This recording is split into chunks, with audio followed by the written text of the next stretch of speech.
bala tentara Kera yang tewas hanyalah prajurit-prajurit Kera. Unsur pimpinnya tidak ada yang tewas. Semangat bertempur mereka sama sekali tidak terganggu. Tidak demikian halnya dengan prajurit Alengka. Semangat tempur mereka menurun. Menyaksikan perkembangan pertempuran ini, Indrajit marah sekali. Ia segera memasuki daerah pertempuran dengan kendaraan kereta perang yang disebut Ratagotaka. Ia mengenakan pakaian seragam gemerlapan. Kereta perangnya pun dihias indah sekali dengan hiasan-hiasan keemasan. Indrajit menggerakkan kereta perangnya menerjang tempat-tempat di mana terdapat banyak prajurit Kera. Banyak prajurit Kera yang tewas karena tunjangan kereta yang tidak menghindar. Prajurit raksasa bersorak menyaksikan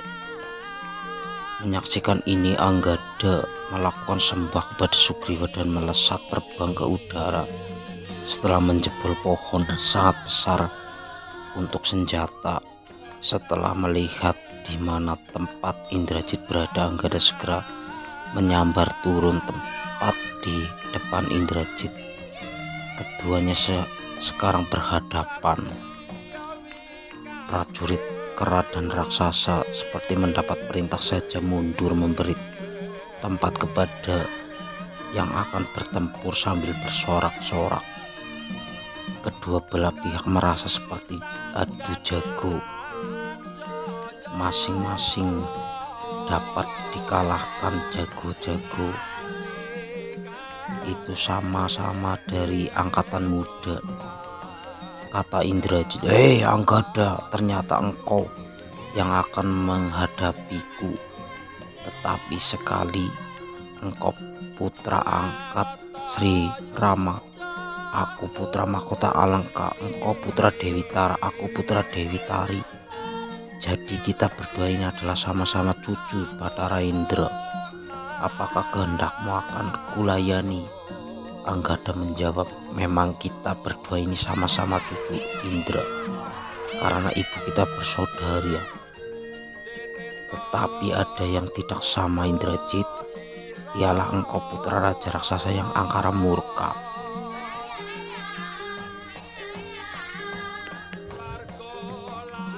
Setelah adu mulut mereka berdua bertarung. Yang lebih sedih lagi adalah Indrajit dikalahkan oleh Anggada di depan orang banyak, di depan kawan dan lawan, bahkan di depan dewa dan bidadari yang menyaksikan dari kahyangan. Ia sangat tekun dan kusuk bersemedi. Hari telah berganti malam. Indrajit tetap memusatkan diri. Semedi keadaan menjadi gelap gulita. Utara, timur, selatan, barat tidak terlihat apa-apa kecuali gelap dan sekali lagi gelap. Apa yang diminta oleh Indrajit tiada lain sedang mencipta senjata yang ampuh dan sakti, ialah naga pasak. Permohonan Indrajit ternyata dipenuhi oleh dewa. Dalam keadaan gelap gulita tersebut, Indrajit melesat terbang di angkasa yang gelap. Dari sana ia menarik gendewa sakti. Keadaan yang telah amat gelap itu sekarang ditambah dengan timbulnya suara geraman-geraman mendirikan bulu roma merinding. Guruh dan petir bersahutan. Prajurit-prajurit Kera mengalami rasa takut yang tidak terhingga. Mereka takut karena mendengar suara tanpa rupa. Bumi seperti terlanda gempa, apa yang kemudian sungguh sangat menakutkan.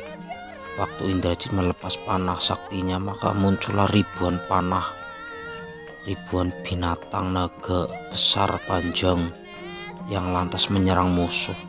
Jutaan prajurit Kera tewas. Rama dan Lesmana terkena senjata naga pasak tersebut.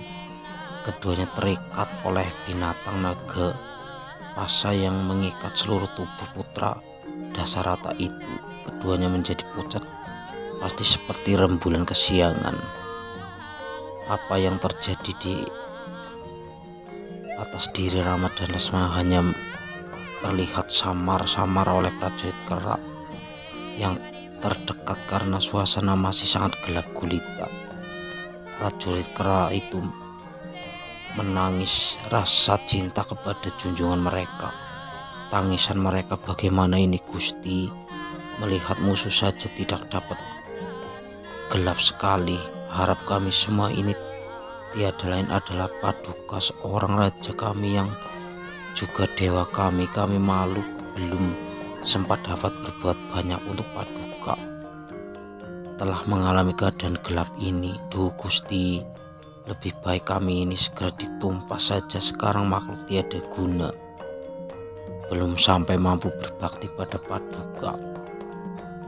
Tangis prajurit keras semacam itu terdengar hampir semua di medan pertempuran. Mendengar ini, yang paling sedih dan tidak dapat berbuat apa-apa adalah Sugriwa. Berkali-kali ia mengeluh dan menarik nafas panjang. Ia yang paling tidak terpengaruh oleh panah Nagapasa dari Indrajit tersebut adalah Gunawan Wibisono.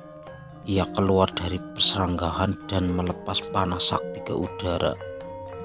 Maka hilanglah warna gelap di langit dan terlihat Indrajit di udara. Ketika Wibisono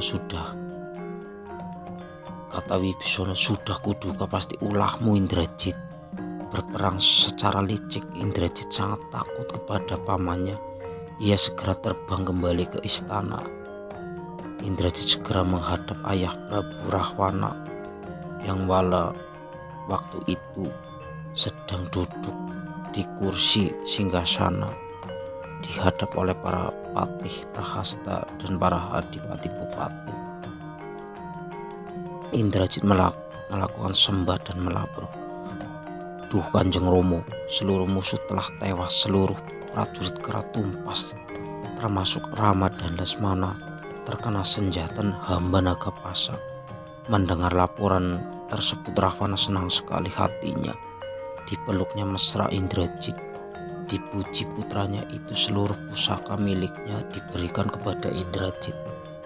Indrajit mendapat hadiah atau ganjaran emas intan Raja Brana.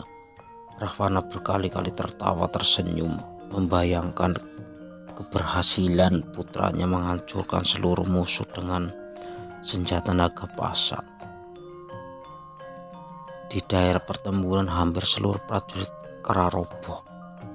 Walaupun tidak seluruhnya tewas, Rama dan Lesmana sendiri termasuk roboh. Keadaan waktu itu sedang tidak gelap lagi. Wibisana memanah mengejar Indrajit belum kembali ke tempat Rama, tetapi mengelilingi daerah pertempuran ingin menilai keadaan. Pada waktu itu di Taman Argasoka, Dewi Sinta tentu saja ikut mendengar mengenai apa yang terjadi di medan pertempuran. Sementara di istana dan Paseban sedang berlangsung pesta kemenangan yang meriah dengan tarian tayuban. Putri Mandili dan Trijata sempat naik kereta memeriksa daerah pertempuran. Dilihatnya jutaan prajurit tewas dan pingsan bersusun tindih. Akhirnya dari jarak masih jauh, Dewi Sinta menyaksikan suaminya bersama adik iparnya Lesmana rebah terikat oleh Nagapasa tidak bergerak. Seketika itu juga Dewi Sinta pingsan. Dewi Trijata yang cekatan itu cepat menubruk sang Dewi Sinta sambil menangis, "Duh Uwa Gusti, Dewi,